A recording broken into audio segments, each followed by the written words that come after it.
Hey, welcome to the Happy Rant podcast. I am Ted Cluck, joined as always by my good friends and partners in radio, Barnabas Piper and Ronald J. Martin. Boys, we have nothing to discuss today.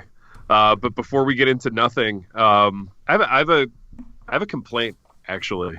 I've had people in my life complaining about someone typing over the audio in the episode that dropped this week, and listen, I just don't want there to be anything between the three of us in our relationship. I want there to be total honesty, boys, okay? Because if we're going to do radio together for the next 50 years, that has to be the atmosphere. So I just want to come clean and say that it wasn't me typing. My keys do not sound like that. Whoever was typing, it sounded like they were typing on like a Smith Corona Galaxis from the 70s. It was very loud typing. So I just want to know who it was, not to judge, not to think of you any differently, but who was typing last week? So here's the problem with this question. Okay. That requires me remembering what happened last week. Yeah, that's true. And also not misremembering, which is a way that one gets out of things that one is guilty for. I'm guessing it was me, but I don't have any specific recollection. But I'm pretty sure it was me. The thing is, I type during every episode, and so it must have been a goofy microphone setting I had that it picked it up and bothered people. Yeah, interesting. Piper, I appreciate your candor on that. Thank you. You know, if we're going to heal, we need to be honest. Ronald, anything to add to this? Yeah, I mean, dude, I'm not on like some old Model T Ford like computer either. I got the latest MacBook Air. There has never been an little flex there from Ronald. Little plug. Sorry, I forgot to mention I also have the latest MacBook Air. As long as we're doing computer flexes. We're doing Mac measuring contests. Do you have the latest Dell? You have the latest Dell, right? Big T. I'm looking at the latest Dell. You know. Little but Intel. Dude, I type. I'm like Pipe. I type every app. Yeah. I don't know. Wow, dude. So you guys are so busy. Your lives are so full. You're so in demand that like you can't even take 45 minutes and stop. And all my best sermon prep happens during the rant. Interesting. Man, things must be just like popping off there, Sojourn wise, budget wise. I mean, with you and the latest MacBook Air. I mean, suffering for Jesus there. Ronald. Whatever, man. By latest, I mean like I'm a year and a half old with this thing, so it's actually not latest. And but we should talk about what that moment will be when I get my latest MacBook Air, and I won't have to have clickety clack keys. Now, baby, are you one of those guys that like you got to kind of have the latest Apple product? No, I don't. No, I'm not, dude. I literally don't care. I literally don't care. Yeah. Okay. But you're I'd be happy with the Dell. I'd be happy with the latest Dell, or even a 2-year-old Dell. Interesting. Other than Dell's it's not as compact. I like things that are a little more compact to fit into my, here's a plug, Saddleback Leather Goods. Your $700 bag. Yeah, correct. With not quite enough space in it. Right. All my baggage is worth more than my techie products, you know, and I would always have it that way too, by the way. Fascinating. So. Piper, speaking of sponsors that are still on board, why don't you tell us about Dwell Bible?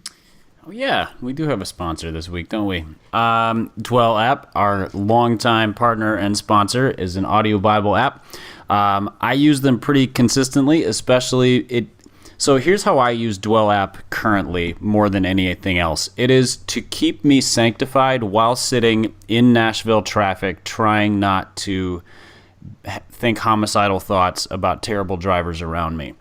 And I've tried audiobooks, and I've tried podcasts, and I've tried music, and none of them work very well. But Scripture has a remarkable sanctifying effect, if you weren't aware of that. So that's how I use Dwell currently. So if you go to dwellapp.io/happyrant, you can see they have a special offer for our listeners. It's a 33% discount. It's about $20 a year subscription to it.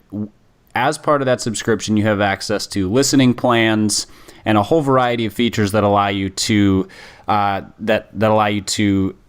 pull out particular segments to listen to for reflection, for memorization. You can just sort of chop it up however you want. They have multiple narrators. They have musical backgrounds. So you can sort of create a listening environment that suits what you are trying to accomplish, whether it's memorization or study or just listening to absorb, learn, meditate, those kinds of things.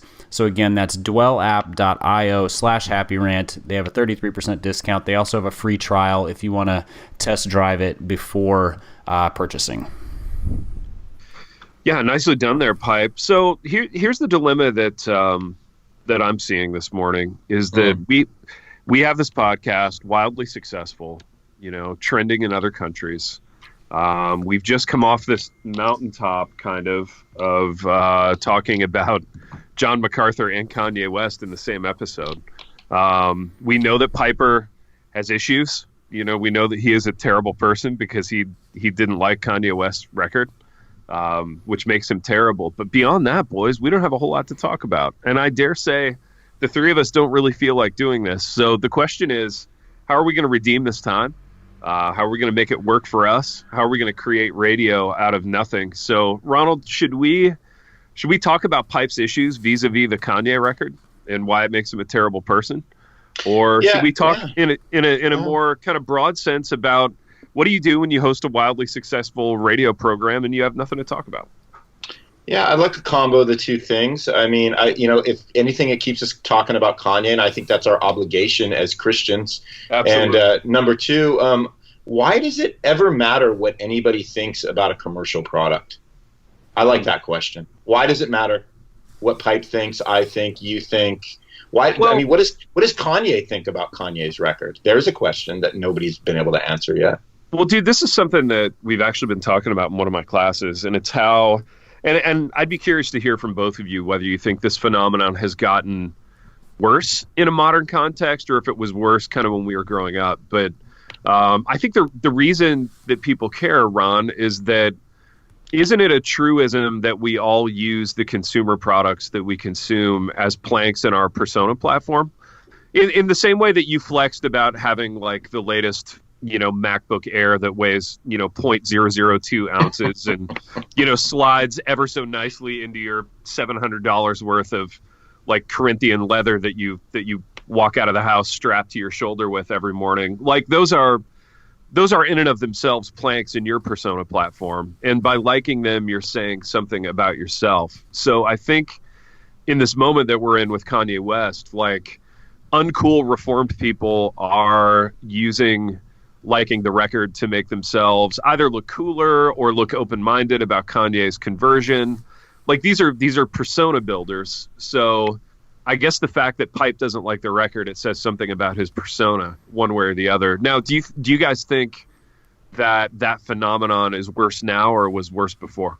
Well, I think I think it's worse now, but I think when you have something that across the board becomes sort of, standardized, which is, hey, Kanye made a Christian album, therefore Christians need to like the album regardless of whether they like the album or not. Sure. When somebody like Pipe, who has a little bit more of a platform, kind of goes forward and says, it's not my jam, I don't really care for it. It puts a level of threat into the minds of all the people that are like, well, I sort of have to like this. I need to like this. It's a good thing for me to like this, know? It's strange. It's a weird thing too, because I feel like people cannot separate the fact that I think the album is bad musically from the fact that I really would like Kanye to be eternally saved. Those don't seem at all at odds with me. I mean, that's true for literally every music artist in the Christian industry right now. I don't like their albums for the most part. Yeah. I really want their souls to be in a good place. Sure. I don't think there's any obligation to like somebody's art just because they have claimed the name of Jesus. And in fact, doing art in the name of Jesus historically has created some really terrible art. And I feel like this was Kanye's worst album that I have heard. And that doesn't, for some reason, that's more threatening or bothersome to people than, if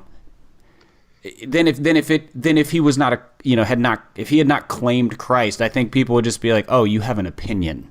but because this is an issue, I'm now siding with the devil or something to that effect. I'm not sure. Yeah, it's like saying that you don't like Tim Tebow kneeling in the end zone 10 years ago, Or like saying you don't like Tim Tebow's throwing motion. Like, I think Tim Tebow was a bad quarterback in the NFL. Sure. He's a great college player. And sure. And that's offensive to some people because they're like, but he's a Christian. That doesn't have anything to do with whether or not he can hit a 15-yard out pattern. Like, they're not remotely connected. That's right. Yet, Christians take this stuff so personally because I think, and this is kind of getting back to the original point, you're not liking Kanye's record pipe at some level ruins their enjoyment of whatever kind of persona work they're doing vis-a-vis Kanye, right? Yes. So if they're excited about it and they're celebrating it and they haven't really probably listened to much rap music ever, maybe they're enjoying it, and hearing you say that it's bad musically, or you don't like the music in the record, that's kind of raining on their discovering Kanye West parade. And I do get that, now that doesn't give them license to go after you. But it's just kind of the world we live in, right? Where, if you ruin my enjoyment of anything by having a contrary opinion, then I'm just going to rip your face off on Twitter, I guess. Now, how do you guys respond to this? So you really enjoy something. Just pick a thing. Okay, what's a thing that you both really enjoy? Downton Abbey is a good example. You have talked extensively about your deep love for Downton Abbey. I am completely agnostic and ignorant of Downton Abbey. I have zero opinions because I don't know anything about it. But there are plenty of guys who would say that you are girly men or it's terrible or whatever. Does that make the slightest dent in your enjoyment at all? Does it push you further into enjoyment out of a sense of being contrary? What is the response to the persona war built around enjoyment? It makes no difference to me at all. However, I will admit that I like, from a persona standpoint, right? So it would be easy to talk about persona from a 1,000-foot high horse and say that, Ronald and I are above it, which is probably the temptation for both of us, to be honest. Like, knowing Ron and knowing myself, being above doing persona work would be the temptation to lie right now. But that is the persona, is being above the persona. Yeah, not having a persona is your persona, but it's BS, right? If we're being honest with ourselves, we both do mad persona work. We just do it in different ways. And I'll admit, I like being the kind of guy who likes Downton Abbey. Now, I think 90% of that is just liking the show itself, but 10% is enjoying being the contrarian. I can watch this genteel, British costume drama.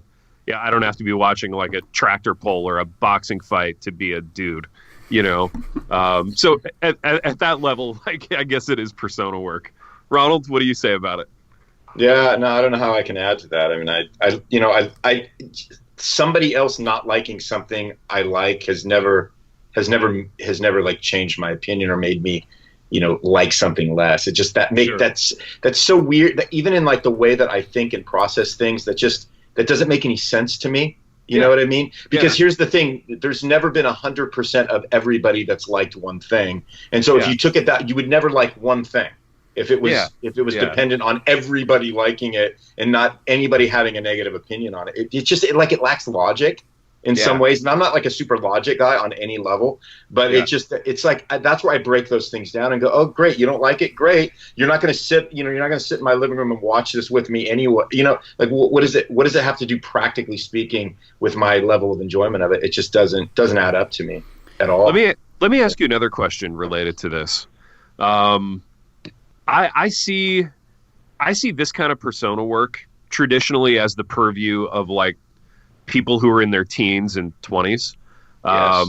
However, one thing that I see about right now is that people in their 40s are doing it to each other, which seems dumb to me. It seems like we should be done using records and TV shows as persona builders. We should be done with that in high school and college. You should be finished like swinging your Quentin Tarantino movies and your Saturday Night Live references around. Like once you hit age like 20, should be or Terrence Malick, he's sort of the lovely man though. Yeah, lovely guy, Terry. I love Terry. He's wonderful, beautiful. In fact, yeah, he's sort of I think he's sort of on the older end of that. Like you get into your 30s and 40s and you move on from, did you see Kill Bill to did you see the latest Terry film?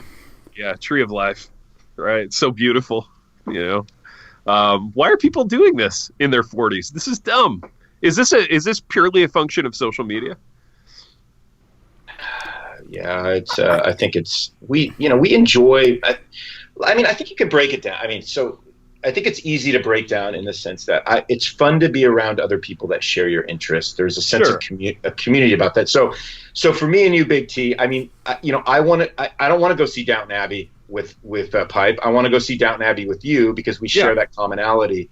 Exactly. And so I think on a very basic level, it just brings us back to community, which is two different people who are coming together on a shared interest. And that's something that builds friendship and it builds trust and it just makes life more enjoyable because we have something of which we can riff and talk about. And someday, again, we are going to launch that podcast. Let me just put a plug in for the Happy Abbey.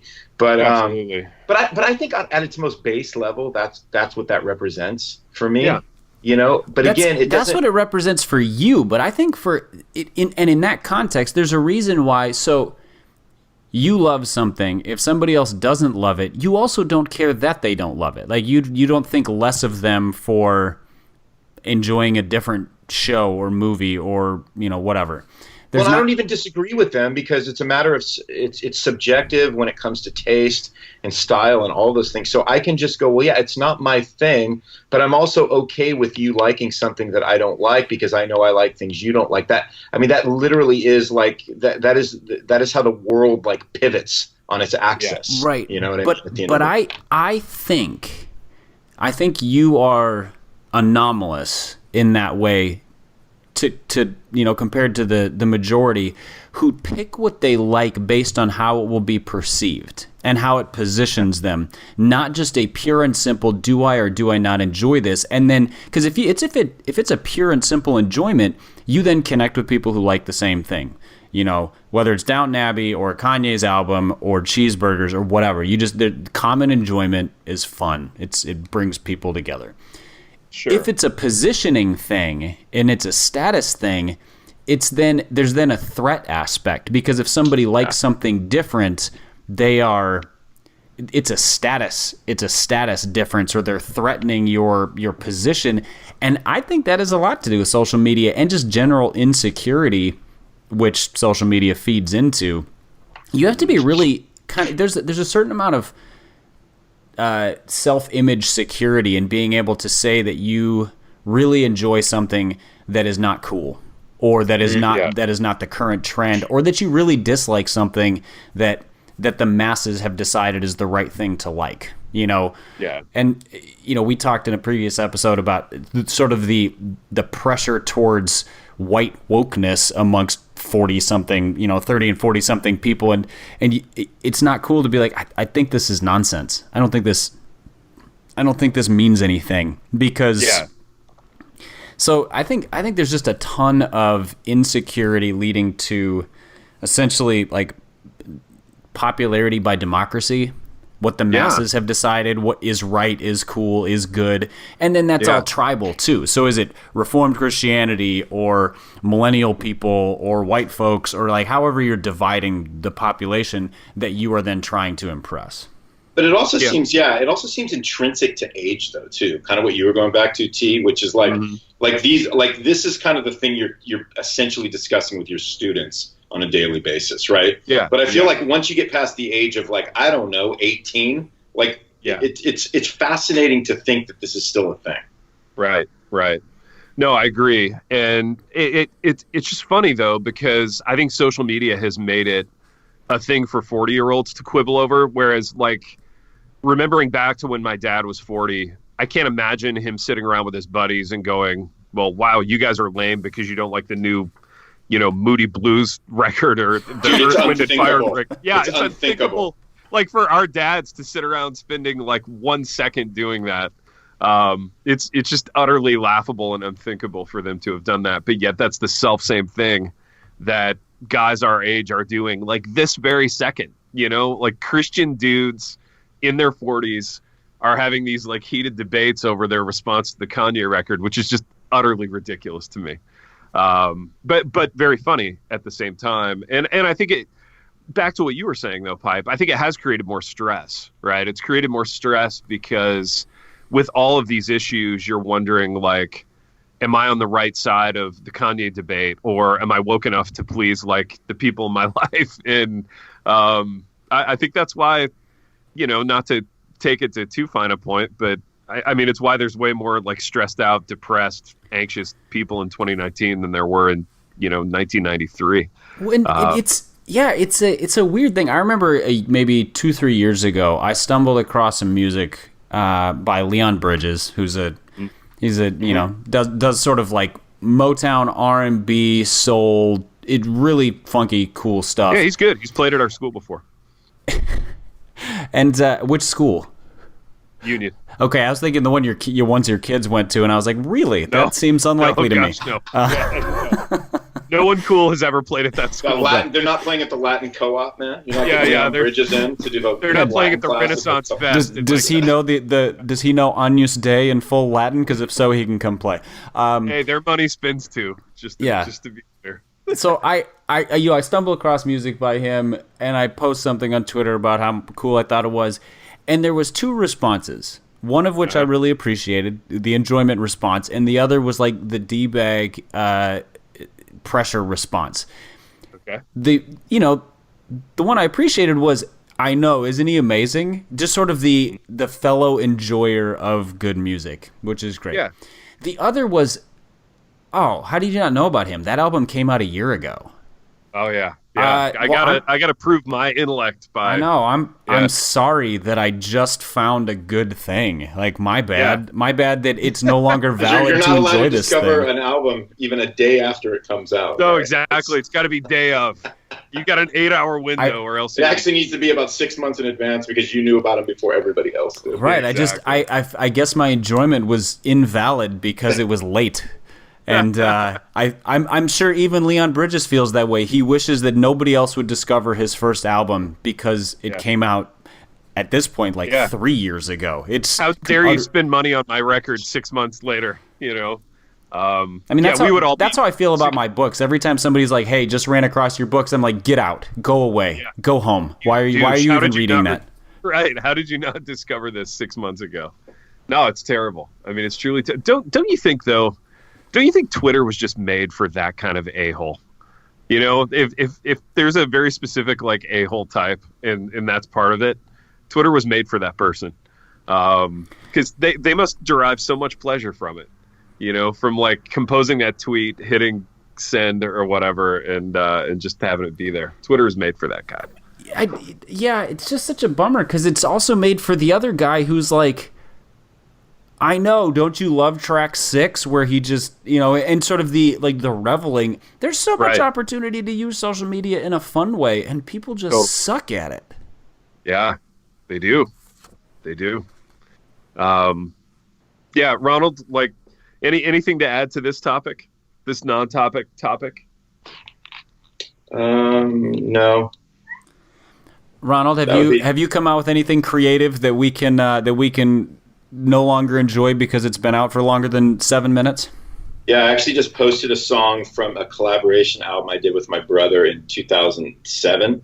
Mm-hmm. And so I actually feel a lot of shame right now for doing that. Well, is that old enough to be sort of remastered and reintroduced? Like if it was 2015, it just doesn't matter. But 2007, that's getting old enough, right? It's not even remastered or re-released. I just came across a song.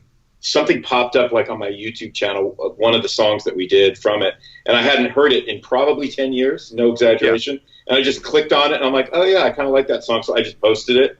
And but now I feel like I feel shame now for doing that, boys. So Ronald, here's marketing gold for you in 2019, and this goes for this goes for pastoral ministry and your music career. And I think this is true of almost all bought and sold things in 2019. Like, if you can release something with which someone else can use that item to build another plank in their persona, then you've hit marketing gold. But if you just release a good song, it's not enough. You know what I'm saying? Because Kanye's released a lot of records full of good songs, and none of them have gotten the buzz that this one has gotten.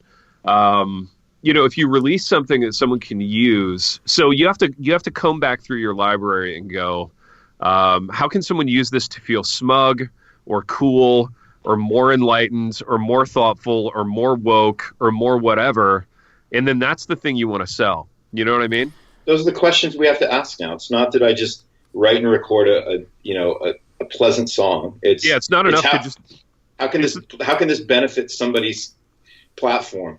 Yeah, as if making a good song isn't hard enough. Like, that's not like rolling out of bed. Somebody could just make a good song, right? But it has to be the very right sort of persona building thing too. To Ronnie's credit, when he was fully invested as a full-time musician, he kind of did that. Now, it wasn't about it.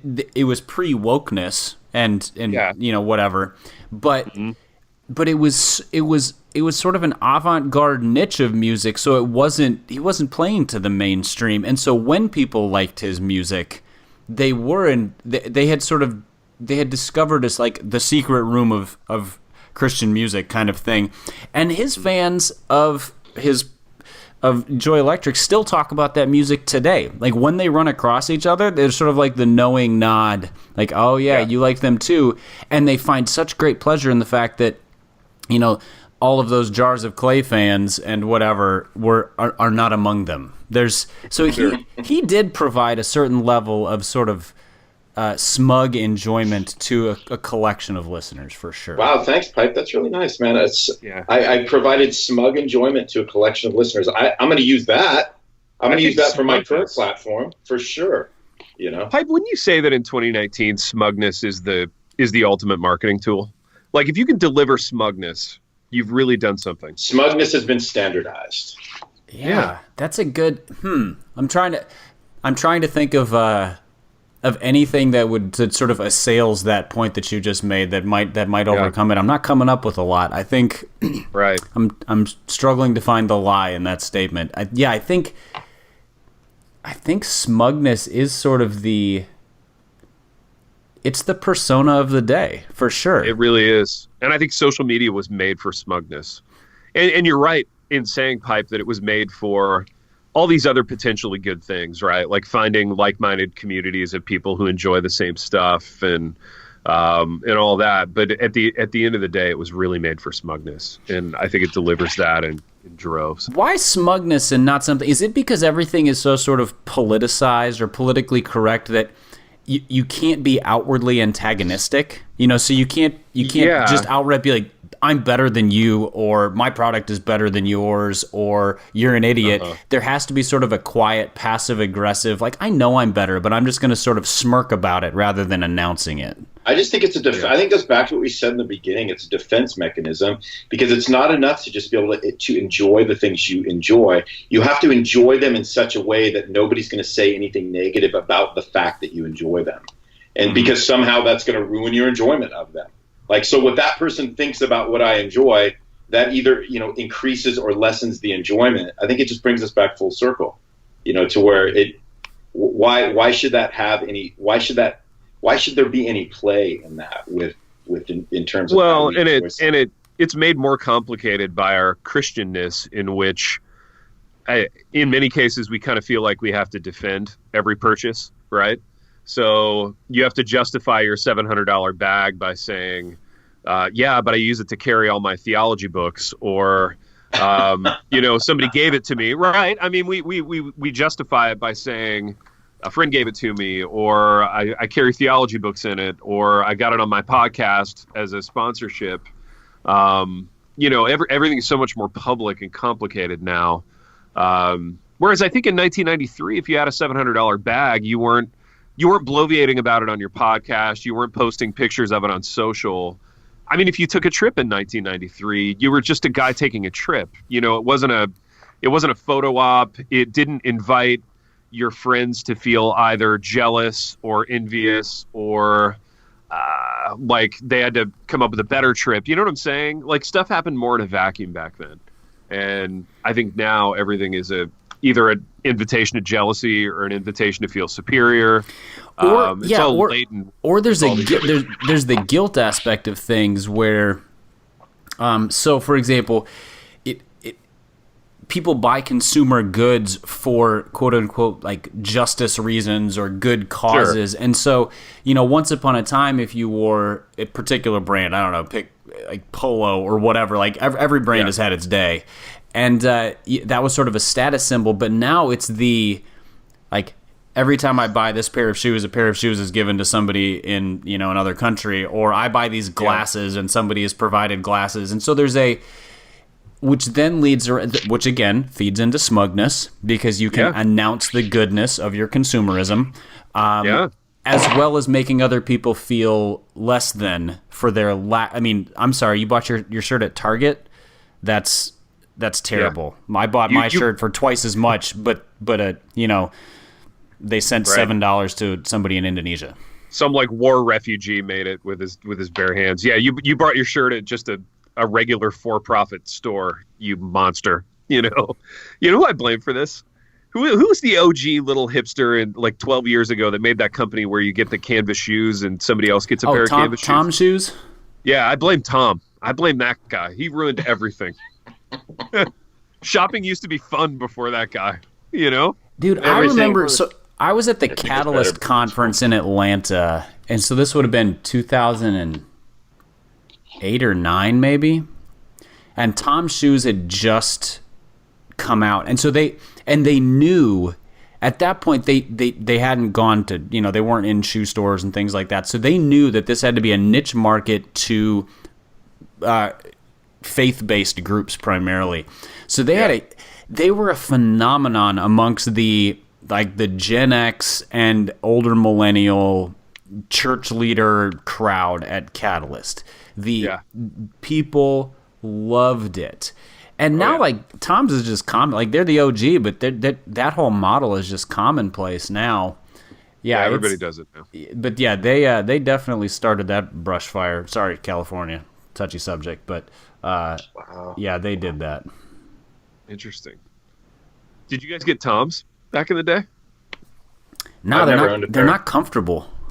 Yeah, they look like just really uncomfortable, crappy shoes to me. I think my daughter had like 20 or 30 pairs of them though. That would have been like more her scene, her era. Yeah, dude, it was that era. It was right when I started like teaching college back in the late like 2000s. So yeah, 2008, 9, 10. Every college kid had like multiple pairs of those. I mean, at the risk of sounding all daddish, I mean, is Tom still a thing? Are people still wearing Toms? Oh yeah. Because I feel like I don't see a lot of like. Maybe it's become so ingrained in the culture now. It's like I don't notice people wearing Chuck Taylors, but like everybody's wearing them. So is it become that kind of a thing? I'm wearing Chuck Taylors right now, actually. That's what I'm saying. I'm looking up Tom's shoes, but I'm doing it on my phone, listeners, so that I do not have to type on the computer. You're welcome. And guys, let me just apologize to our listeners really quick because we said the word woke or wokefulness, I think 7 times. I counted. Yeah. So let me just make sure we're clearing the decks with that real quick. Why are you apologizing for that? Yeah, I do that at this point just to needle people. Because I don't like that to be my persona on this program. I feel like you're doing persona work. What, are you too good for the word woke? I'm just afraid of it. I'm just afraid of the word. Baby, how woke do you consider yourself? Oh, this is something that in all of our years of friendship, we've never talked about this. Dude, I don't know if that's not the trickiest question anybody's ever asked me in 2019. I know, but it's persona stuff. How woke are you? For your persona, you need to have this sussed out. This needs to be a thing that you have an answer for.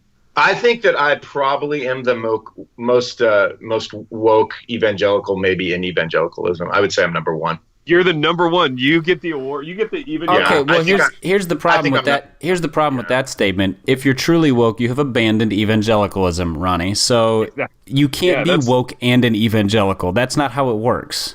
Exactly. Which just proves that I'm the least woke person. Tom's shoes still exist. They are for sale at Macy's. at Macy's has always been a Tom seller. Nordstrom, Yeah, DSW, Nordstrom's. Rack Room Shoes, Backcountry.com, Zappos, Shoes. Yeah, I mean, they're at this point they're in the big shoe game. You know, Dude, it's like apple pie, baseball. I mean, and Chevrolet. I mean, Tom's is just American shoeing. Boys, you know what I want more than anything? I mean, maybe not more than anything, in that I just thought of it like a minute and a half ago. I want a shoe sponsor on the program. I want us getting shoes. I want free shoes. Why do you not have that? I don't know, but I really want like Does Saddleback make leather boots? Because I want these like up and coming hipster like bespoke shoe companies to reach out, man, to hit us up. I don't. I want Red Wing boots so I can get another pair of Irish setters. That's what I want. Like Dude, I would take Red Wing boots. I would for sure. The problem with hipster shoe companies is that they make shoes that are. They are essentially they look handmade. Let's just put it that way. They look like something that people wore in like 5 Points, New York in 1887. Like they're like when Leo was making that movie with Liam Neeson. Yeah, what like that movie? They're either like slippers or like hobnail boots Gangs or of New York. Thank you. Yeah. Baby. Yeah, and they're probably not going to want to advertise on probably the most successful podcast in America of all time. So yeah. I mean, if we were a little more like indie and a little more underground, but the fact is the thing's just gotten too big now. That's why it's hard for us to get support from more. Well, baby, hear this. I would take Nike too. So Phil Knight, if you're listening, and I know you are, I know the Knight family probably listening around the hearth there in their 12 billion square foot, Oregon home. We would take a Nike sponsorship. Yeah, Nike, Adidas, Converse. I mean, we're only going to get the big guns. Yeah, it's the big guns at this point. But Piper, I want to go back to Ronald's wokeness just for a couple minutes. And Ronnie does not want us to go back there, so let's do it. I want to get a barometer on Ron's sensitivity too, because something we talked about via text was vulnerable voice, about how if you're a Christian hipster in 2019, you have to sound like a Valley Girl from the 70s, in that every sentence ends with a question mark. Oh, dude, I love that. Right? I love that text, man. I'm glad you brought that up because I wanted to talk Baby, about that. Do you love vulnerability voice? Is this a thing you employ? Oh, dude, no, not. Dude, I absolutely have no toleration for it. It drives me up the wall. So why does every like Christian hipster dude south of 40 sound like one of these like chicks? You mean like to end like everything with like a question? Do you mean like when you're asking me this question, like you want to know why I talk like this, or you want to know like what's been going on in my life? Or, I want to know everything about that, where it started, like why we're doing it, why it's the official sound of vulnerability. It's fascinating to me. I have a theory on this. Lay it out, right? Yes, I think it's okay. So I'm gonna make definitive statements that end in periods, listeners. So wow, if you find that offensive, not very woke of you, Pine. Well, it's miraculous you've made it 38 minutes into this podcast, but I think that is the voice of vulnerability because definitive statements are threatening to people.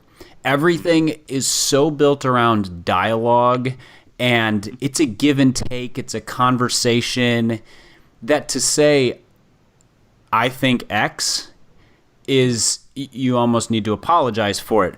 Or if you pose it as sort of like a question, and so you have an opinion that kind of ends like this, then it's a lot safer. You make people feel safer. Also, they get to completely disregard what you just said because you didn't say it with any conviction. Yeah. And because you sound like a 7-year-old girl. But it's also it's also a really safe place for pastors in terms of how they communicate to people too, because it means you can't really nail them down on anything. Yeah, and they can say, I'm just asking the question. I'm just proposing. Yeah, what could be. Yeah. Well, I don't know. Did the book I wrote with KDY all those years ago mean nothing? I thought we killed this. I thought we killed it like 12 years ago, but alas, we did not. There's the title for the next book, the follow-up. Alas, we did not. No. Alas, we did not. We did not? Question mark.